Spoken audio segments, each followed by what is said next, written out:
묵상기도하심으로 새벽 예배를 시작하겠습니다. 하나님 감사합니다. 오늘도 주의 전으로 우리를 부르시고 예배함으로 이 하루를 시작해 하심을 감사합니다. 목자 되신 하나님 앞에 이 하루를 온전히 맡겨드리오니 주의 선하신 뜻대로 인도하여 주옵소서.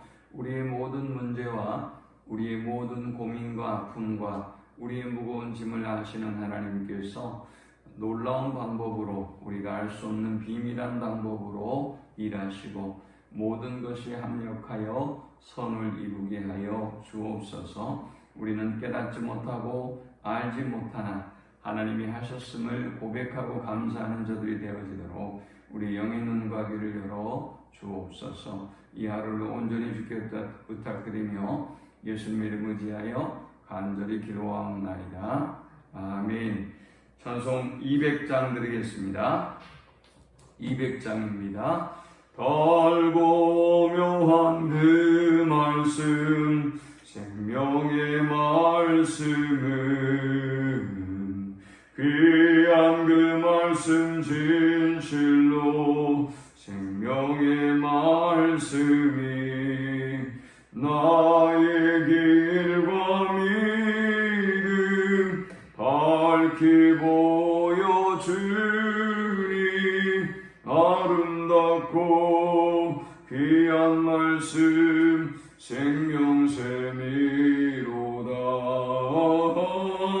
아름답고 귀한 말씀 생명샘이로다. 귀한 주님의 말씀은 내 노래 되도다. 모든 사람을 살리는 생명의 말씀을 값도 없이 받아 생명길을 가니 아름답고 귀한 말씀 생명샘이로다.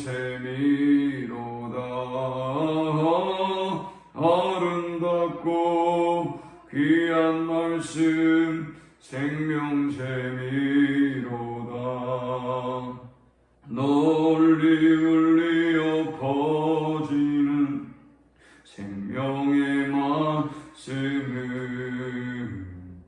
마음의 용서와 평안을 골고루 주나니 다만 예수 말씀 듣고 복을 받네. 아름답고 귀한 말씀 생명샘이로다. 아름답고 귀한 말씀 생명샘이로다.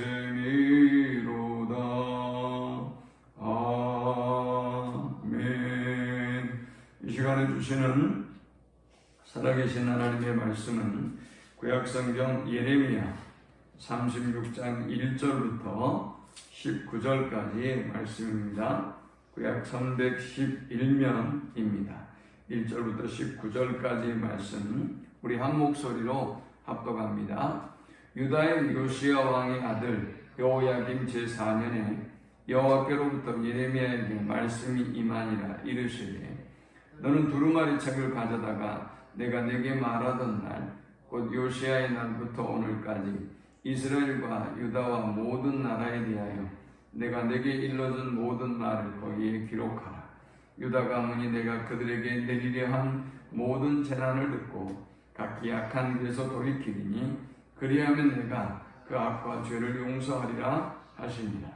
이에 예레미야가 네리야의 아들 바룩을 부르매 바룩이 예레미야가 불러주는 대로 여호와께서 그에게 이르신 모든 말씀을 두루마리 책에 기록하니라.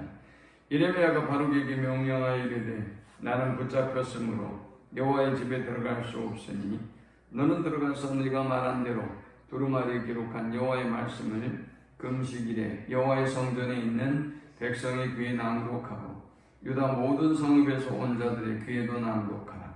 그들이 여호와 앞에 기도를 드리며 각기 악한 길을 떠나리라. 여호와께서 이 백성에 대하여 선포하신 노여움과 분이 크니라.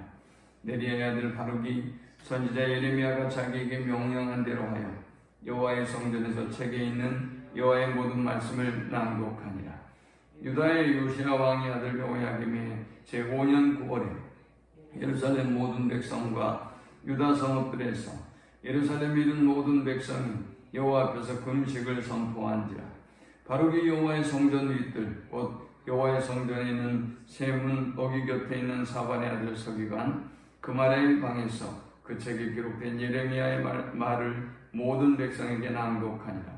사반의 손자여 그말의 아들인 미가야가 그 책에 기록된 여호와의 말씀을 다 듣고 왕궁에 내려가서 서기관의 방에 들어가니 모든 고관과 곧 서기관 엘리사마와 수마야의 아들 들랴야와 악보리 아들 엘라단과 사반의 아들 그마랴와 하나냐의 아들 시드기야와 모든 고관이 거기에 앉아있는지라. 미가야가 바룩이 백성의 귀에 책을 낭독할 때 들은 모든 말을 그들에게 전하며 이 모든 고관이 구시의 중손 셀레미야의 손자 느다냐의 아들 여후디를 바룩에게 보내 이르되 너는 백성의 귀에 낭독한 두루마리를 손에 가지고 오라. 네리야의 아들 바룩이 두루마리를 손에 가지고 그들에게 오니 그들이 바룩에게 이르되 앉아서 이를 우리 귀에 낭독하라. 바룩이 그들에게 낭독하며 그들이 그 모든 말씀을 듣고 놀라 서로 보며 바룩에게 이르되 우리가 이 모든 말을 왕에게 아뢰리라. 그들이 또 바룩에게 물어 이르되 너는 그가 불러주는 이 모든 말을 어떻게 기록하였느냐? 청하노니 우리에게 아뢰라. 바룩이 대답하되 그가 그의 입으로 이 모든 말을 내게 불러주기로 내가 목으로 책에 기록하였노라. 이에 고관들이 바룩에게 이르되 너는 가서 예레미야와 함께 숨고 너희가 있는 곳을 사람에게 알리지 말라 하시니라. 아멘.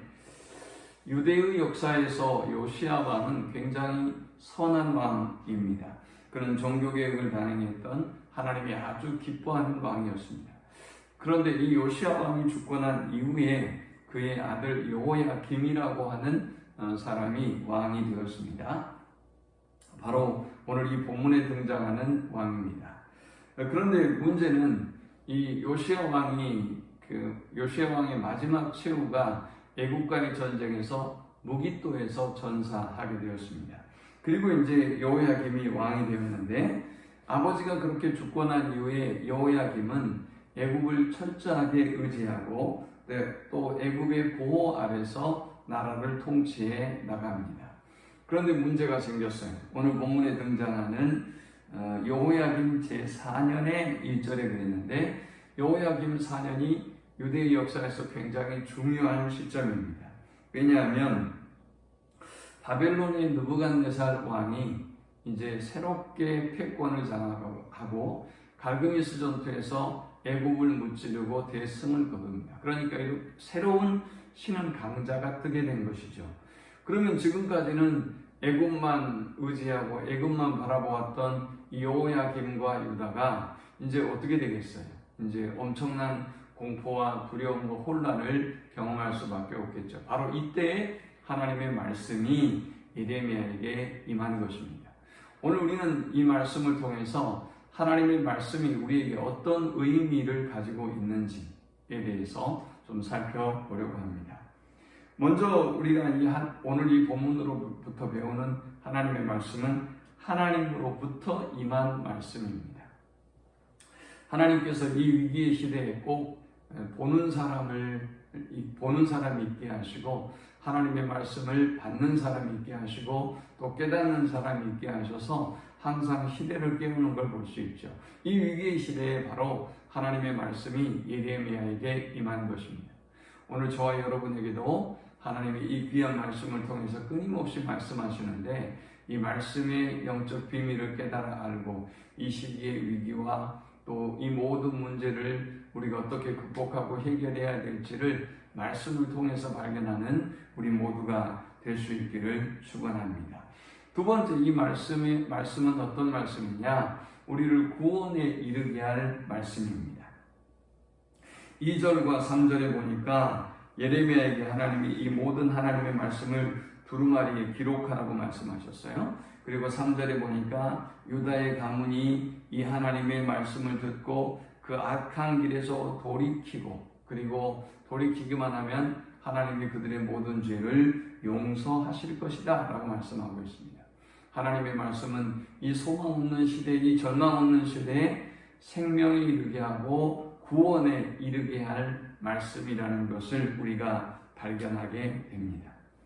그런데 36장 9절에 보니까 여호야김 왕이 금식을 합니다. 이 금식은 하나님의 말씀을 듣고 한 금식도 아니고요, 유대인들이 전통적으로 하는 7월 10일 대속죄일에 하는 금식도 아니었어요. 그 왜 금식을 했느냐? 나라가 혼란스럽고 이제 두려우니까 여호야김 왕이 금식을 선언한 것입니다. 우리가 이런 말씀은 34장에서도 이런 예는 본 적이 있죠. 시드기야 왕이 예루살렘이 완전히 포위되는 위협 속에서 그들이 이제 공의를 선언하고 하나님의 공의를 실천하려고 하는 모습을 보게 됩니다.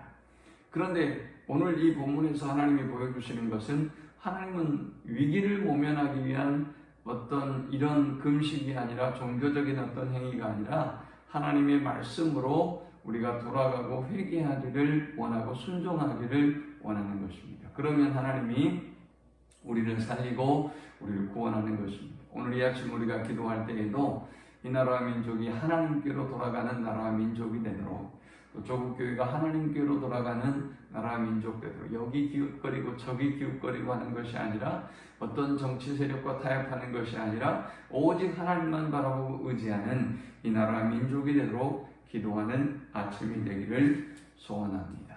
이제 마지막 오늘 본문이 보여주는 하나님의 말씀은 어떤 의미가 있느냐? 세 번째는 박해를 무릅쓰고 선포해야 될 말씀입니다. 그런데 문제는 예레미야는 지금 감옥에 갇혀 있어요. 그래서 기록은 했지만 이 말씀을 전할 방법이 없는 것입니다. 그래서 그의 서신을 대피라고 하는 이 바룩이라고 하는 비서를 불러서 하나님의 말씀을, 기록된 이 하나님의 말씀을 성전에서 선포하게 만듭니다. 하나님의 말씀을 선포했고 미가야라고 하는 사람이 이 바룩을 통해서 낭독된 하나님의 말씀을 듣습니다. 큰일 났다 싶었어요. 그래서 이 사람이 저 고관들과 서기관들에게 가서 이 얘기를 합니다. 이 바룩이라고 하는 사람이 이런 말씀을 전합니다 라고 하니까 이제 이 고관들과 서기관들이 직접 바룩을 부릅니다. 그리고 바룩에게 듣습니다. 그리고 이 말씀의 심각성에 대해서 깨닫게 되었습니다. 그래서 그들은 얘기하기를, 우리가 왕에게 이 말씀을 있는 그대로 전할 테니 너는 이 말씀을 너에게 불러서 기록하게 한 예레미야와 함께 피해서 숨어 있어라 그랬습니다. 우리가 하나님의 말씀을 전할 때 이런 박해와 핍박이 있는 것입니다. 저와 여러분이 교회 오는 것도 핍박이 있고 성경을 들고 다니는 것만 해도 핍박과 조롱이 있습니다. 이러한 시대에 저와 여러분이 오직 하나님의 말씀이 생명이요 구원의 말씀인 것을 알고 아무리 힘들고 어렵게 핍박을 하고 조롱을 당하고 무시를 당해도 이 생명의 말씀을 선포하지 않으면 안 된다는 이 예레미야와 바룩처럼 우리도 이 생명의 말씀을 오늘도 만나는 많은 사람들에게 증거하는 하루가 될 수 있기를 축원합니다. 하나님 감사합니다. 귀한 말씀을 통해서 내받고 깨닫게 하심을 감사합니다. 주신 말씀대로 하나님으로부터 임한 말씀, 우리를 구원에 이르게 하는 말씀, 우리에게 소망을 주는 이 말씀을 어떤 위협과 어려움 가운데도 선포함으로 사람을 살리고 생명을 살리는 하루가 되게 하여 주옵소서. 예수님의 이름으로 기도합니다. 아멘. 지금은 우리 주님 예수 그리스도의 크신 은혜와 성부 하나님의 극진한 사랑과 성령의 인도 교통 충만케 하시니 오직 우리를 구원할 말씀, 이 땅의 소망이 되는 말씀, 이 말씀을 만방에 선포하고 이 말씀만 붙들고 승리하는 삶을 살기를 소망하는 모든 성도들의 머리 위에와 저들의 가정과 일터 위에 지금부터 영원토록 함께 있을지어다. 아멘.